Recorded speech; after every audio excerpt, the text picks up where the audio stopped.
Tardes a todas y a todos los presentes. Un gusto volverlos a ver en este segundo encuentro o ronda de conferencias que tenemos. Doy la bienvenida también al profesor don José Alfonso Villa, doctor en filosofía de la Universidad Iberoamericana. Eh, También saludo con mucho afecto a don Iván Brunet, profesor de filosofía, ya quien se incorpora hoy a nuestras charlas, digamos, o conferencias que tenemos, bueno, y saludar a Merardo, a don Juan Cornejo, nuestro mentor, a la señora Jimena Robles, a don Claudio y nuestra querida Jimena Altamirano, ¿ya? Psicóloga y compañera nuestra en la universidad en tiempos pretéritos. Bueno, hoy nos encontramos para asistir a una conferencia de nuestro doctor en filosofía, don José Alfonso Villa Sánchez, que nos va a hablar sobre Javier Zubiri, ¿ya? Una mirada en el siglo XXI. ¿Ya? ¿Ya?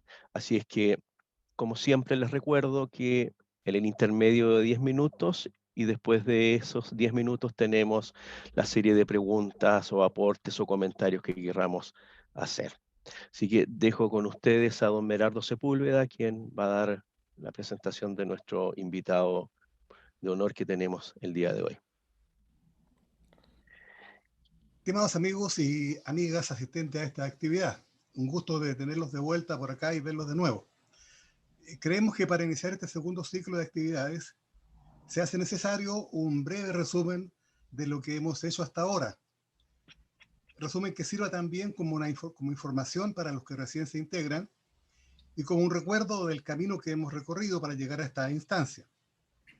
Pero nos parece que debería servir también como un reconocimiento al esfuerzo desplegado por todos los exponentes que con su trabajo han contribuido a elevar nuestro acervo cultural y por supuesto agradecer también a todos los amigos y amigas que asisten a escuchar estas ponencias y nos dan con su presencia y su participación el apoyo que se necesita para continuar esta tarea.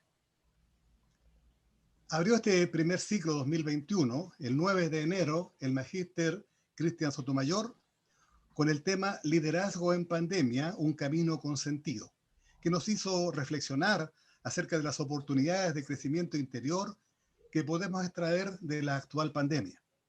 Semanas más tarde estuvo nuevamente don Cristian con nosotros, ocasión en la que profundizó en estos temas con la presentación de su libro Las estrellas vuelven a brillar.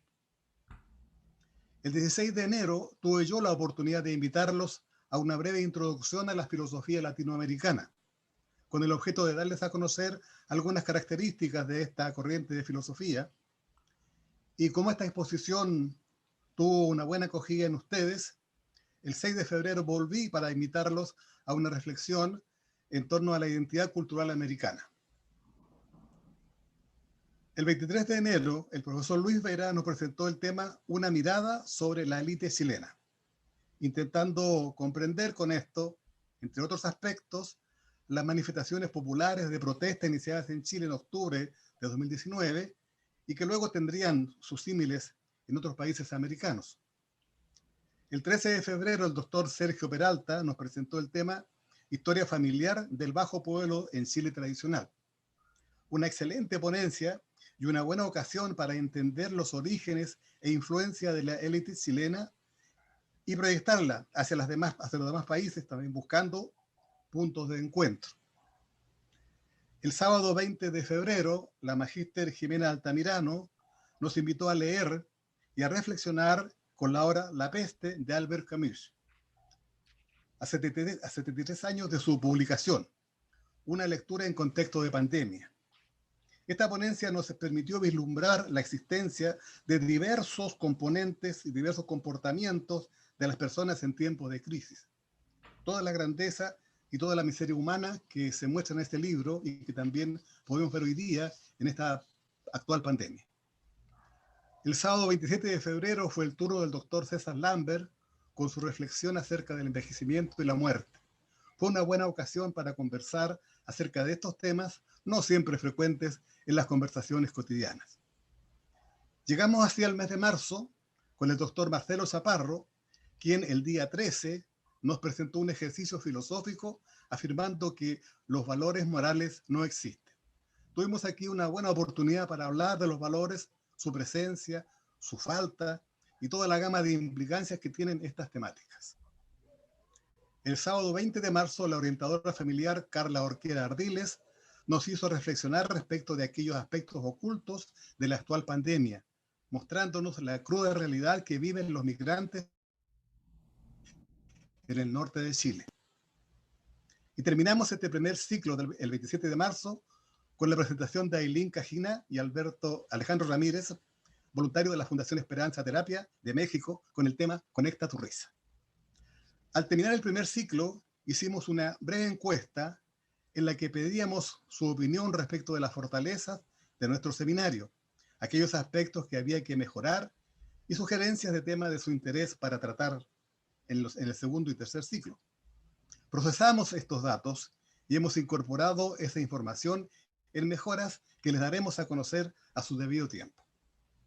Con todo este recorrido, en el que creemos haber crecido un poco más, iniciamos este segundo ciclo con la participación del doctor José Alfonso Villa Sánchez, al que presentaré a continuación. El profesor Villa es doctor en filosofía por la Universidad Iberoamericana de la Ciudad de México.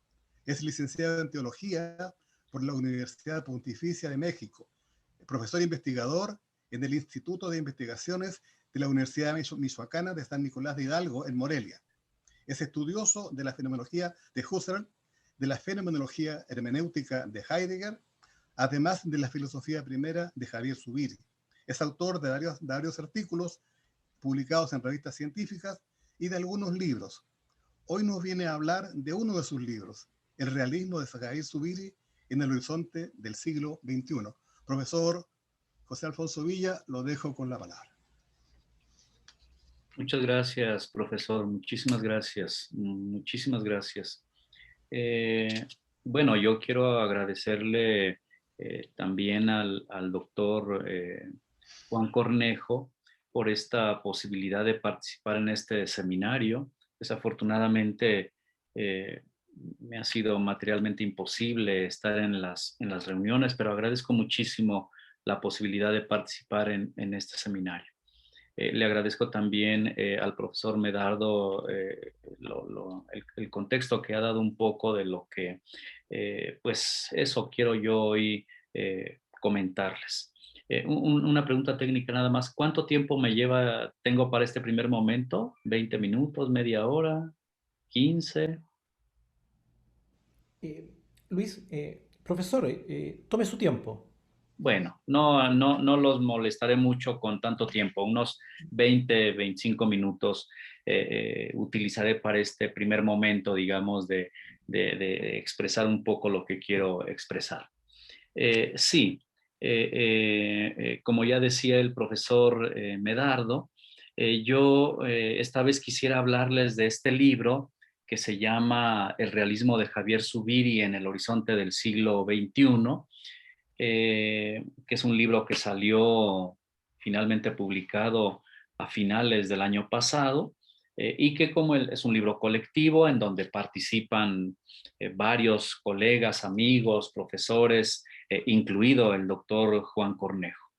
Pero a mí ahí me gustaría decir dos o tres cosas que ayuden un poco a entender el asunto, el problema.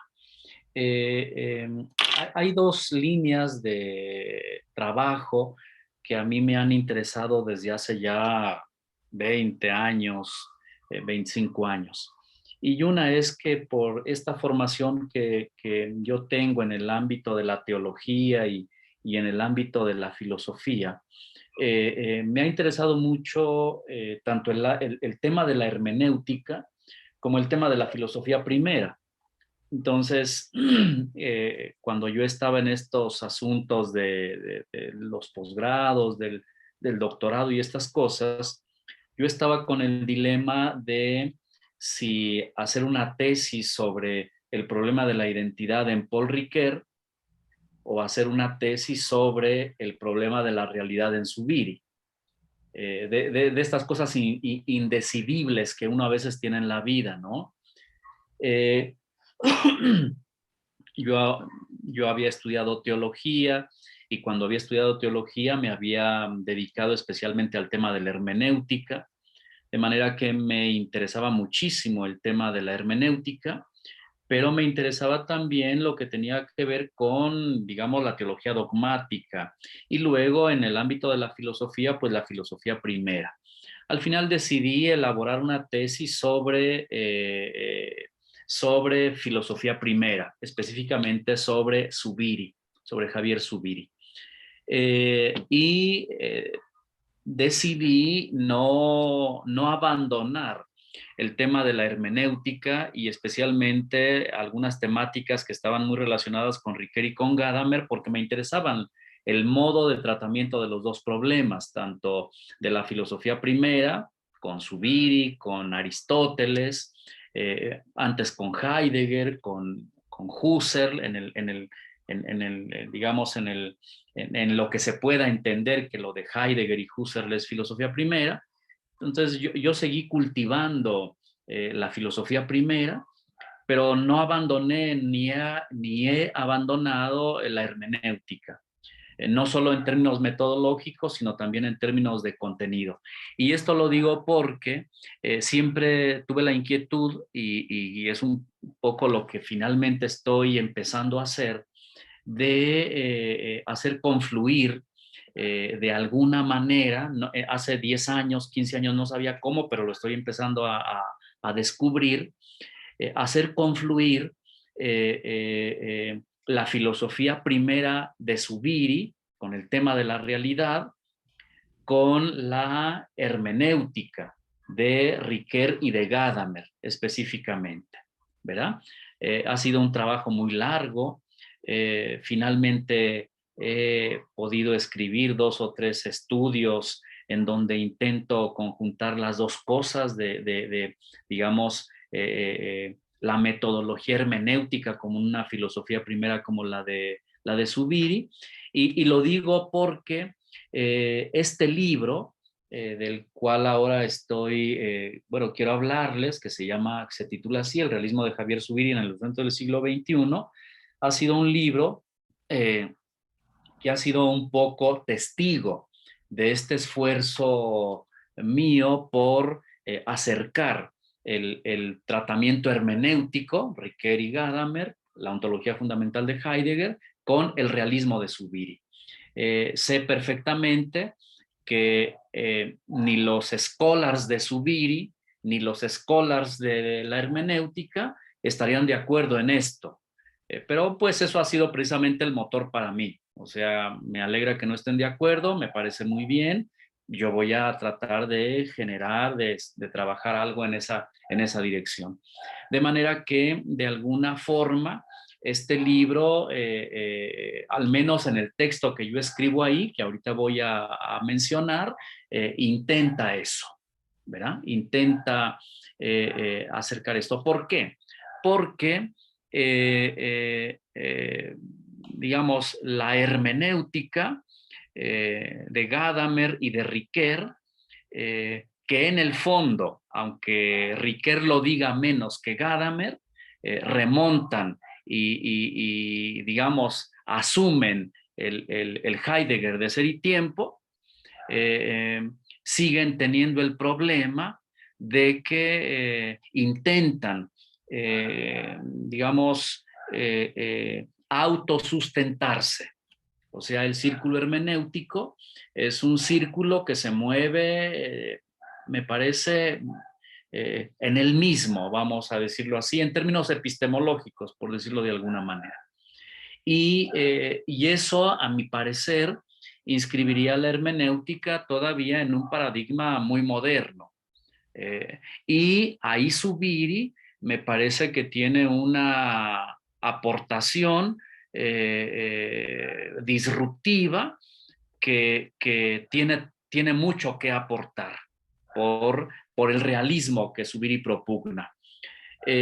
Con este realismo de Zubiri hay el problema de, me parece que todavía, que se lo mal comprende el realismo de Zubiri. Hay el problema de que en los últimos años, últimos 10, 15 años, hay un cierto realismo que está como de moda, ¿verdad? A mí me parece que ese realismo que está como muy de moda le paga demasiado tributo todavía a una filosofía muy moderna y mi intuición ya no es tan intuitiva porque la he desarrollado ya por ahí en algunos 2 o 3 textos que he publicado, pero mi intuición es que el realismo de Zubiri puede ayudar a que la hermenéutica, digamos, no termine autofundamentada, sino que podamos tener un elemento de un cierto momento de referencialidad y que ese momento de referencialidad puede ser el concepto de formalidad de realidad de Zubiri. En fin, esto es, digamos, un poco solo para darle contexto a lo que anima mis inquietudes, ¿verdad? Esto que les comento esto que comento de que yo no quise abandonar ni la hermenéutica ni la filosofía primera. No las quise abandonar deliberadamente. Y estoy haciendo el esfuerzo por, en mis investigaciones recientes, por mostrar que hay unos puentes muy productivos entre hermenéutica y el realismo de Zubiri. No sé si otros realismos, pero que el realismo de Zubiri sí. Insisto, a pesar de que el propio Zubiri no quiera tener nada que ver con la hermenéutica, ni la hermenéutica quiera tener nada que ver con el realismo, ¿verdad? En fin, yo ahí es donde estoy hacia allá está confluyendo un poco mi trabajo más reciente. Hay un elemento más que quisiera comentar y es que este libro de Zubiri, pues tiene una historia como todos los libros, ¿no? En el 2014, si no me equivoco, tuvimos aquí el Congreso Internacional sobre la obra de Zubiri, sobre el pensamiento de Zubiri. Habíamos tenido antes allá en Chile, en Valparaíso, no recuerdo en qué año fue, doctor Juan, ¿en qué año fue ese congreso en Valparaíso? ¿2011? No. Yo no participé en ese congreso. Yo participé en el segundo, en El Salvador. Pero yo creo que puede que sea el 2013, no sé. Por No, ahí, sí, no por estoy ahí seguro. tuvimos ese congreso en Valparaíso y en aquel momento surgió la inquietud de que en algún momento hubiera ese congreso de Zubiri que se hace más o menos cada 4, cada 5 años, se hiciera en Morelia, ¿verdad? Bueno, yo creo que todos tenemos un poco idea de que Zubiri es un filósofo eh, eh, con algunas características especiales en términos personales y en términos también de su obra, eh, eh, con algunas etiquetas que desorientan. En fin, tuvimos aquí el Congreso en 2014. Eh, yo en ese momento tenía el firme propósito, estoy hablando de 2014, el firme propósito de conjuntar todos los trabajos del Congreso, porque vinieron pues las personalidades importantes que conforman la escuela, digamos, de Zubiri, de España, de Chile, de El Salvador, eh, de, de, de Estados Unidos, de Colombia, de Italia, vinieron para acá. Entonces yo tenía muchas ganas de que tuviéramos pues un libro, que además era 2014, podíamos pensar en cierta actualidad, cierta vitalización, no digo revitalización porque no había habido tal, sino cierta vitalización del pensamiento de Zubiri, sobre todo desarrollarlo en ciertas direcciones, en ciertas aplicaciones que el propio Zubiri pues ya no hizo porque ya la vida no le alcanzó y tal. Y bueno, el proyecto estuvo listo en el 2015, ¿verdad? El proyecto, el libro como tal, en términos materiales, estaba listo en 2015. Pero aquí la Universidad Michoacana de San Nicolás de Hidalgo, que es una universidad muy politizada, muy rijosa, muy complicada, hizo el tema la parte económica de la edición muy complicada, muy complicada. Pero yo la verdad no quise renunciar al proyecto. Yo les había hecho la promesa a los compañeros, colegas, a Juan que está aquí presente, y no quise renunciar al proyecto, así que me las fui arreglando para año con año sacarle algo al asunto, al presupuesto. Al final del día, y digamos para cerrar el comentario anecdótico con eso, pues el libro, imagínense ustedes, hasta me da pena decirlo en poco, en parte, porque el libro es del 2014, estuvo listo en 2015 y se pudo publicar en 2020.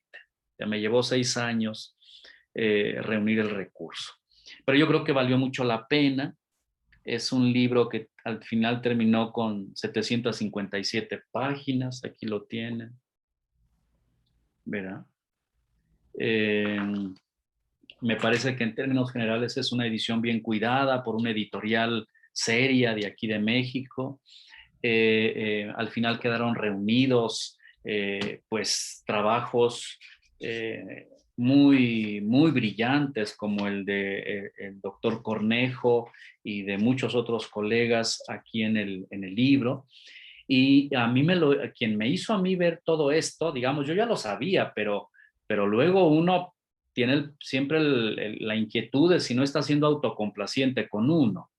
A mí quien me hizo ver que el libro era valioso fue precisamente la gente de la editorial, porque con ellos tuve que hacer diversas gestiones para decirles que me fueran esperando, ¿no? O sea, espérenme tantito, miren, y me fueron esperando. Y la razón por la que me fueron esperando es porque ellos consideraban que el libro era muy valioso en términos de investigación.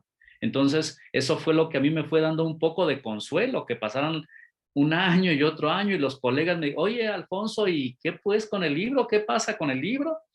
Y yo pues nada más les regresaba un saludo afectuoso y espérenme un momentito.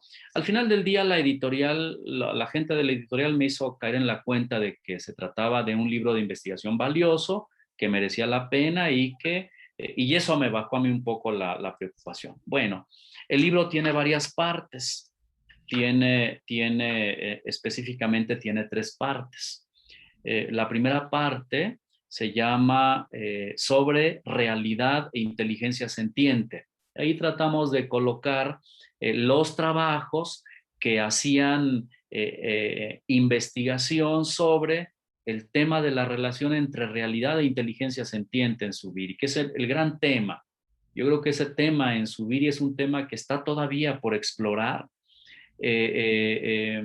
Zubiri tiene el problema, como sabemos todos los que estamos aquí, de que es un autor muy difícil. No le tiene compasión al lector Zubiri, ¿verdad? Hay autores, hay filósofos, escritores que, hombre, piensan tantito en el lector. Zubiri no le tiene compasión al lector. Y esta primera parte presenta una serie de trabajos sobre la relación entre el modo como Zubiri entiende realidad y el modo como entiende inteligencia sentiente. Esta primera parte a mí me parece que es muy importante y que da cuenta de un asunto de que no sé qué tanto, yo tengo 1 año y medio, 2 años que no salgo de México, entonces no sabe uno cómo está el pulso en otros lugares, pero al menos en México está haciéndose muy presente estas teorías, estas tesis del nuevo realismo o de nuevos realismos, de realismos especulativos y tal. Y yo tengo la impresión de que a Zubiri le sigue pasando lo mismo, y es que sigue siendo, al menos en ciertos ámbitos, muy desconocido, y estos nuevos realismos pasan por alto muchas cosas interesantes que Zubiri ha dicho, y esta primera parte consigna muchas de estas cosas, ¿no? Hay un artículo de Diego Gracia sobre un neologismo de Zubiri que abundan en su obra, que es el tema de la noología. Yo por mi parte intenté hacer un esfuerzo digamos, explayarme sobre las páginas iniciales de esta obra de Zubiri que se titula Sobre la esencia. Hay otro artículo de Víctor Tirado sobre el tema de la relación con Husserl. Hay otro artículo de un muy buen colega, amigo, quizá algunos de ustedes lo conocen, que se llama Carlos Sierra, porque él hizo su doctorado ahí en Valparaíso, ¿no? Consiguió una beca de, ¿cómo se llama? CONICET o algo así. Sí. CONICET. Él se doctoró en Valparaíso sobre Zubiri con el doctor Esteban Vargas, me parece que se apellida el doctor Vargas. Bueno, aquí no sé si alguien tuvo oportunidad de conocer a la doctora que ya falleció y que no participa aquí, se me fue el nombre también, una buena amiga de Valparaíso. Bueno, hay otro texto de Fernando Ortiz, de aquí de México, otro texto de Luis Alfonso González Valencia sobre el tema de la analogía. Tenemos un texto muy interesante de unos colegas y amigos portugueses sobre el tema sobre la esencia, con la tragedia en el camino de que eran 3 los autores del texto y uno falleció en un accidente. Y les digo, en 6 años podían pasar muchas cosas. Bueno, luego hay una segunda parte del libro en el que hay esfuerzos de autores por hacer derivas del pensamiento de Zubiri hacia otras regiones. Ahí hay un texto de Antonio González, que es esta persona importante en el entorno de los estudiosos de Zubiri, sobre la relación entre fenomenología y praxis, una cosa muy creativa de él. El tema de la praxis, Zubiri no es que lo trate mucho, digamos, lo deja por ahí enunciado, pero hay mucho ahí por explorar. Y aquí van a aparecer cosas en relación con la antropología, en relación otra vez con la fenomenología, en fin, en relación con la educación, con varias cosas. Y hay una parte, la tercera parte, que es tercera solo por, digamos, pues porque hay que poner unas primero y otras después, pero que a mí me gusta mucho esa tercera parte, porque es un diálogo. Yo creo que esta es la parte más creativa del libro, y no lo digo porque está aquí Juan, pero es la parte más creativa del libro, porque yo creo que en filosofía siempre tenemos el problema, que siempre es una preocupación para mí, de que cuando alguien es muy lector de un filósofo termina siendo casi su mero scholar, ¿verdad? Y eso a mí no me gusta mucho, por eso a veces tampoco me hace mucha gracia que me identifiquen como estudioso de Zubiri, porque luego ya uno ya no sale de ahí, ¿verdad? Esta tercera parte me gusta mucho del libro porque hay aquí unos esfuerzos, uno de ellos es el de Juan, por releer con Zubiri, desde Zubiri, otras ideas, otros autores, otros asuntos. Por ejemplo, el texto que escribe Juan sobre Juan de la Cruz y Javier Zubiri es de verdad una joyita en términos de aquí. Una de las razones por las que me gusta esto es porque Zubiri es un filósofo duro, vamos a decir así, ¿verdad? Pero también es un creyente, es un cristiano creyente convencido. Y también es un tremendo teólogo, ¿verdad? A mí siempre me parece que cuando alguien es solo filósofo, hay ciertas limitaciones. Zubiri es un tremendo filósofo, es un tremendo teólogo y es un cristiano convencido, igual que Paul Ricoeur, igual que Gadamer en sus propias tradiciones cristianas. Bueno, en fin, esta parte, le decía, me gusta mucho porque hay textos como el de Juan, en el que hay unas relaciones entre, en este caso, entre San Juan de la Cruz y Zubiri. Y es que en Zubiri me parece a mí que aunque parece que no la ha desarrollado, pero hay una línea mística y de vida espiritual muy profunda. Y Juan aquí en este texto da cuenta muy bien del asunto, ¿verdad? Luego hay otros textos en esta tercera parte, por ejemplo, de relaciones con Husserl otra vez, con Lonergan, ¿no? Con Bernard Lonergan. Lonergan es un filósofo, teólogo canadiense. En México hay un grupo de trabajadores sobre el pensamiento de Lonergan que han hecho estas relaciones entre Zubiri y Lonergan. Estas relaciones conflictivas también entre Zubiri y Heidegger, entre Zubiri y Husserl, otra vez, etcétera, etcétera, etcétera. De manera que yo creo que sí hace justicia el contenido, con los trabajos sesudos que hay en la obra, sí hace justicia al título que le pusimos inclusive al Congreso, que le pusimos al libro también, y que yo no quise cambiar, modificar a medida que fue pasando el 2015, 2016, 2017. Ese es así, digamos, grosso modo, la obra. Hay una cosa otra vez muy anecdótica que quiero comentarles también por si hubiera algún interés. En la universidad tenemos el problema de que es un problema, pero al final es un poco también una ventaja. Digamos, la edición la pagó la universidad. La edición fue de 1000 ejemplares, 500 ejemplares la editorial para ella hacer su negocio y 500 ejemplares para la universidad.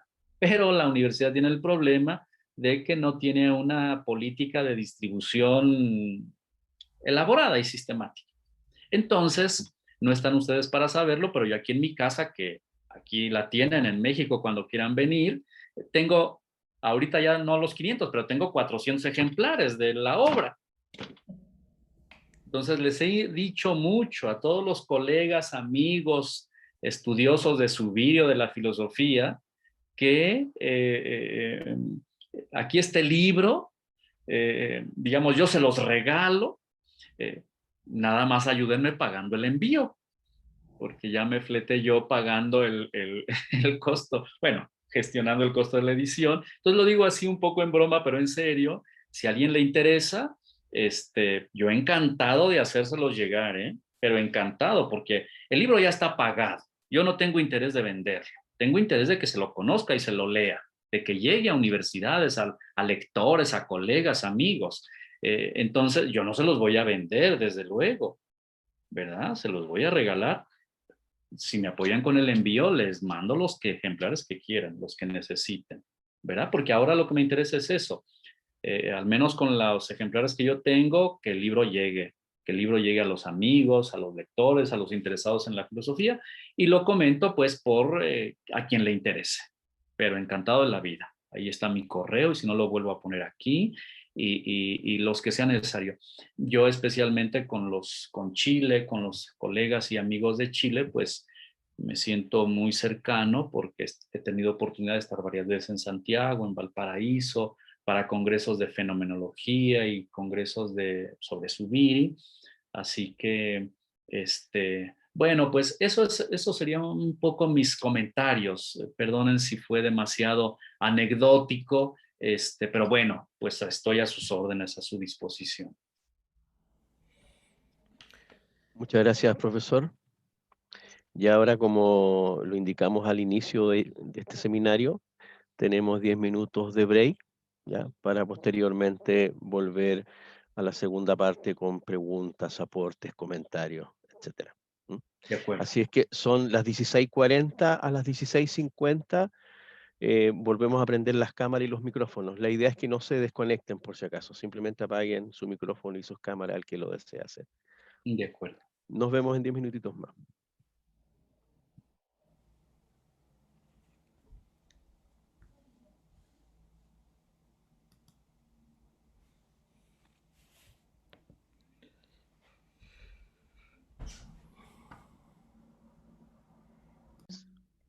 Bueno, siendo las 16:50, les doy nuevamente la bienvenida. Bueno, ahora, después de este break de 10 minutos, viene la ronda de preguntas, donde todos estamos cordialmente invitados para hacer sus aportes, apreciaciones, preguntas. Así es que, colegas, estamos iniciando esta ronda. Así es que, ¿quién parte, digamos, como se dice, con alguna pregunta o consulta al profesor José Alfonso?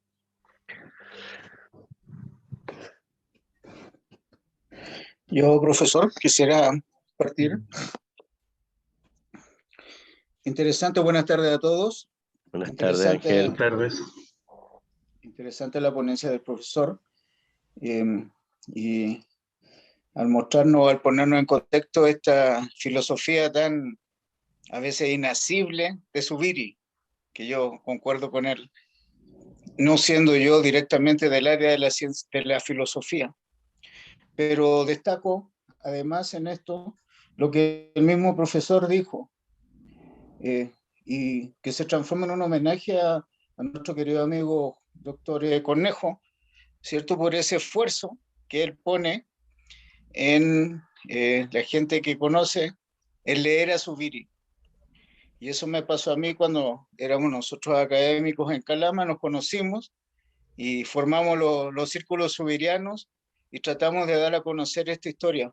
Así que me alegro mucho por él, creo que se transforma de esta manera este libro en una especie de piedra angular para entender ciertos principios, especialmente en aquellas personas que no estamos directamente en el mundo de la filosofía, pero que gracias a los esfuerzos que hace el doctor Cornejo y ustedes, todos los filósofos, esto nos ayudan a tratar de conocer este realismo de Zubiri, que es muy interesante, por cierto, porque siempre se está tocando con otras ciencias, y especialmente en las ciencias sociales, en donde yo he visto algunos elementos que son importantes, sobre todo desde la antropología.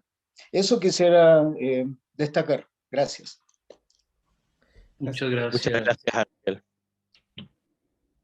A mí me gustaría también hacer alguna observación. Profesor Iván. Bueno, yo creo que fue muy interesante la exposición del profesor Villa. De hecho, voy a esperar que me mande el libro para poner en contacto, ¿no es cierto? Ahora yo quiero pedir disculpas por mi tremenda ignorancia con respecto a Zubiri. Yo he leído solamente un libro de Zubiri hace años atrás y que se llama 5 lecciones de filosofía, donde habla de Husserl, Bergson, Aristóteles, Kant y el último, Comte, Augusto Comte. Claro. Sobre la idea que cada uno tiene de filosofía. Y más de Zubiri no sé mucho, aparte, ¿no es cierto?, de algunos comentarios del profesor de la Universidad de Chile, experto en Heidegger también, don Jorge Acevedo, que siempre también menciona mucho a Zubiri. Pero lo que a mí más me llamó la atención, ¿no es cierto?, es su trabajo, que lamentablemente no conozco, y tratar ese acercamiento entre realismo y hermenéutica. Porque cuando usted lo mencionó, yo empecé a pensar, pero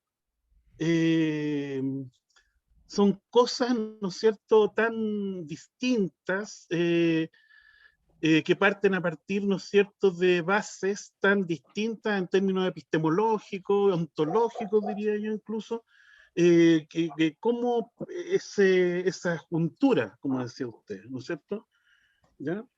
Eso me gustaría que me explicara, que me resumiera, porque si no estaríamos demasiado. ¿Cómo es su trabajo respecto a ese tema? Muchas gracias. No, muchas gracias a usted, Iván. Muchísimas gracias. También muchas gracias a usted, Ángel. Muchas gracias. Sí, muchísimas gracias. Sí, Zubiri,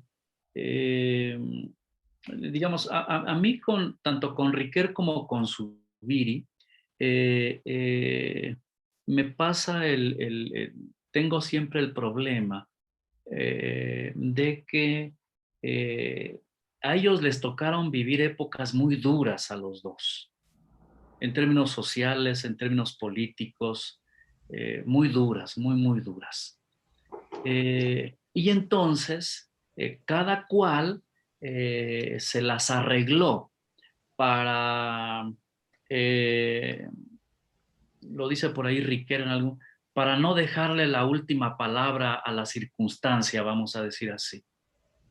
Yo tengo interés en conocer a Riquer, tengo interés en conocer a Zubiri y a otros autores, pero tengo mucho interés con ellos, con su apoyo, con sus textos, aprender a hablar de nuestra realidad.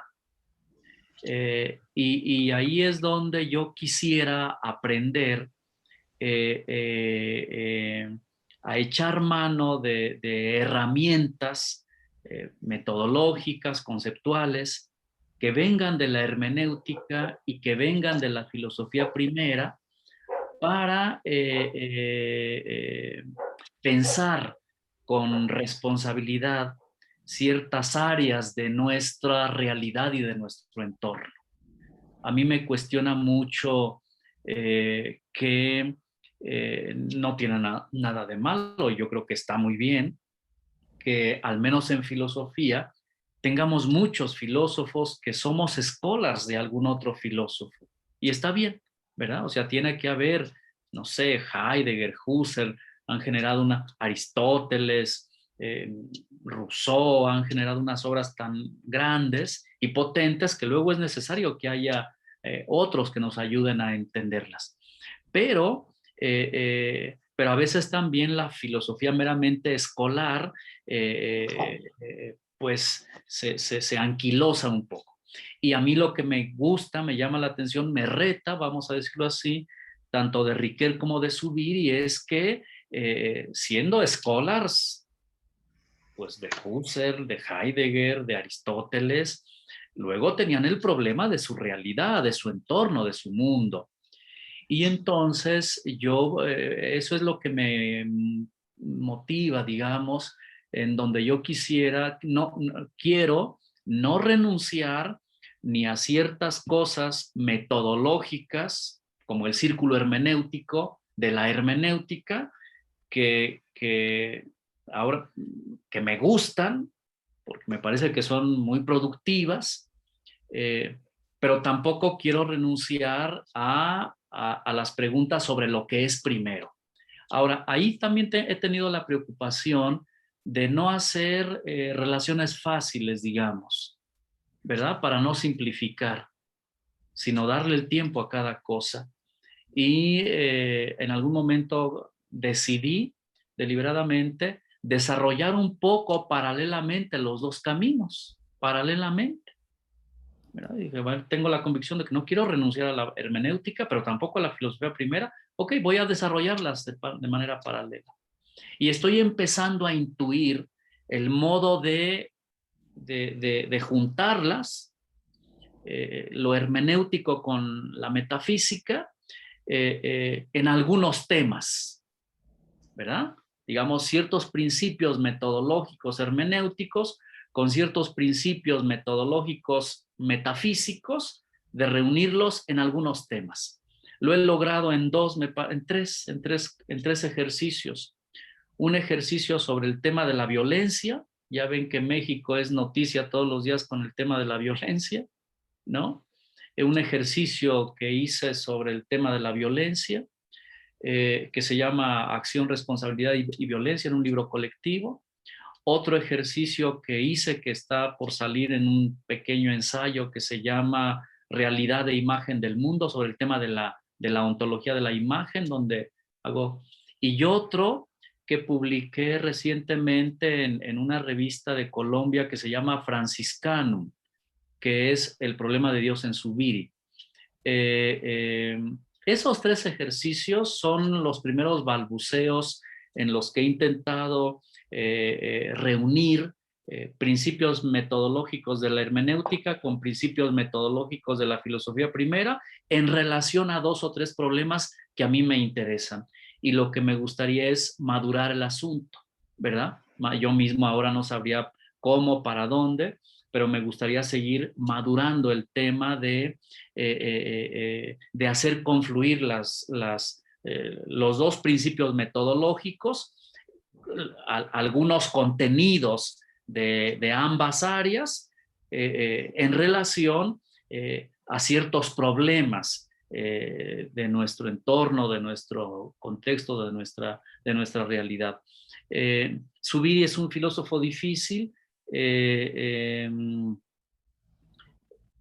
pero yo creo que el hecho de que sea difícil tampoco significa que, digamos, sea incomprensible, ¿verdad? Sino que con esfuerzos grandes, como el que ha hecho el doctor Cornejo en relación con otros autores, con otros problemas, se puede sacar, se puede dar juego al asunto. Sobre todo con esta preocupación, ya digo, perdonen que sea tan repetitivo, de no quedarnos con la filosofía en el ámbito meramente escolar, sino pensar nuestros problemas, aunque nos tengamos que recluir. Y otra vez, ahí tenemos muchos ejemplos, ¿verdad? Yo creo que ni Riquet ni Zubiri tenían ganas de salir en los noticieros, ¿no? Hay otros que sí, está bien, o sea, pero ellos no, ellos lo que querían era entender un poco qué es lo que pasaba. Por ahí va mi inquietud, profesor Iván y profesor Ángel, abundando un poco en lo que ya había comentado. Muchas gracias, profesor José Alfonso. ¿Alguien más? Pues yo quisiera Profesor Merardo. hacer uso de la palabra. El profesor Villa, yo quisiera primero que nada felicitarlo, darle gracias. Muy clara su exposición y me motivó en varios aspectos para lo que le voy a preguntar. Yo no lo voy a llevar por el tema de la filosofía, sí manifestarle que me llama mucho la atención el método hermenéutico, porque estoy muy interesado en el trabajo con filosofía latinoamericana y pienso que este método se presta de gran manera a este tipo de trabajo, este tipo de temas. Pero yo quiero ir por otro lado con mi pregunta. También decir que me siento feliz, muy contento de que mi amigo Juan Cornejo aparezca en ese libro. Juan es una persona que lleva años trabajando en filosofía y conozco su estudio en Zubiri y sé que es una persona muy metódica, muy trabajadora. Así que me siento muy contento porque también haya sido recogido su trabajo en este libro. Yo, profesor, quisiera llevar mi pregunta al tema de la publicación de libros, comparando y preguntándole a usted cómo es esto en México, porque usted en su narración nos cuenta que estuvo trabajando harto tiempo y después de 6 años pudo publicar ese libro. En Chile sucede una cosa similar. En Chile los amigos que yo conozco que han emprendido la aventura de publicar han terminado perdiendo plata porque las editoriales no se interesan en libros de filosofía, sino que en cosas que son más insustanciales, más próximas a la gente, digámoslo así, más vendibles. Para nadie es un misterio que Chile es un país que exhibe hoy día altos índices de desarrollo en muchos aspectos de la economía y que se toma como ejemplo en América Latina, pero también lo que no se dice es el costo que esto tiene, porque este Chile es un laboratorio del neoliberalismo en América y el precio que Chile está pagando es salvaje porque se ha depredado prácticamente el país para tener lo que se tiene. Entonces, en Chile publicar un libro también es una tremenda aventura y es carísimo. Y eso, como decía, yo conozco gente que ha publicado libros y los libros finalmente terminan por perder dinero. Como negocio, pensando como economista, es un pésimo negocio publicar libros en Chile. Entonces yo quería preguntarle que usted nos contara cómo es esto mismo en México, dado que lo que usted nos contó con toda esta odisea en la publicación del libro del que usted hoy día nos acaba de hablar. Sí, muchas gracias, doctor Merardo. Muchísimas gracias, muy amable por sus observaciones y por su comentario y su pregunta. Sí, en México la cosa no es diferente. Yo le diría que en México la cosa no es diferente para estas áreas, digamos, de la filosofía y muchísimo más para un área dura, vamos a decir así, como puede ser la filosofía primera, porque este libro al final del día es un libro sobre filosofía primera.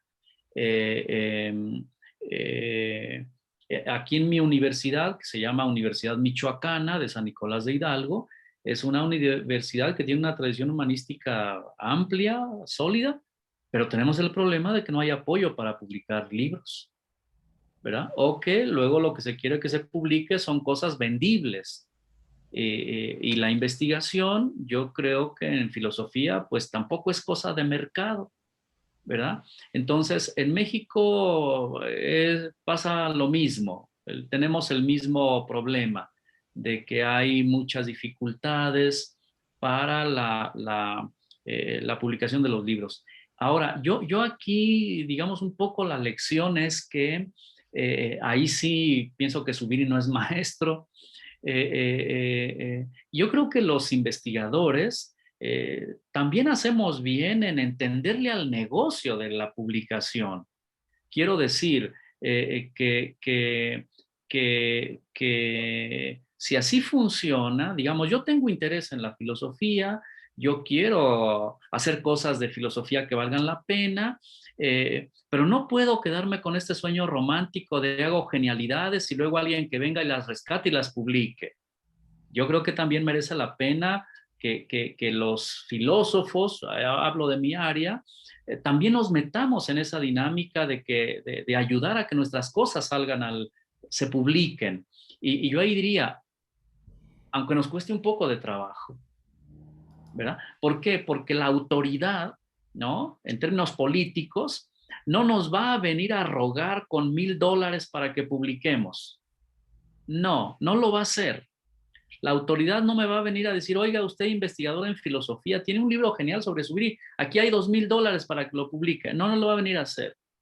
Y entonces, yo creo que al menos hablo de mi experiencia aquí en la universidad, pero también en México, los investigadores no tendríamos por qué tenerle miedo a esa otra parte. Digo, ahí Zubiri no es maestro, porque Zubiri se dedicó a pensar, le hizo como Husserl, se volteó para la pared y él a escribir y a pensar y tal, y se olvidó del otro asunto, ¿no? Yo creo bueno, yo estoy con este trabajo que les digo me llevó 6 años, pero tengo otros proyectos que están también en publicación, me llevarán un poco menos de tiempo, un poco más.